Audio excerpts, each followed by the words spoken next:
برحب بكم في كلية السياحة والفنادق جامعة الفيوم. في كلية السياحة والفنادق جامعة الفيوم معاكم الأستاذ الدكتور أشرف عبد المعبود، عميد كلية السياحة والفنادق جامعة الفيوم. النهارده برحب بكم في المؤتمر العلمي لقسم الدراسات السياحية برئاسة الأستاذ الدكتور مصطفى أبو حمد.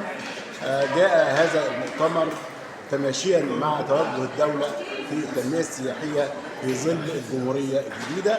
المؤتمر الهدف منه هو مناقشة التحديات التي تواجه صناعة السياحة، مناقشة المشكلات التي تواجه طلاب الدراسات العليا وطلاب مرحلة البكالوريوس.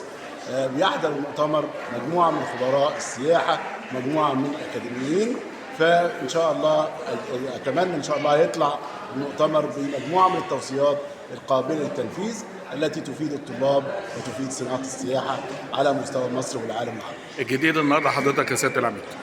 الجديد إن هو هنشوف إيه هي التوجهات الحديثة للتنمية السياحية في ظل الجمهورية الجديدة ورؤية مصر 2030. شكرا. فإن شاء الله نوفيكم بالتوصيات إن شاء الله للمؤتمر في نهاية اليوم وتكون قابلة للتطبيق والتنفيذ على أرض الواقع إن شاء الله. شكرا يا سيادة العميد. أهلا بك.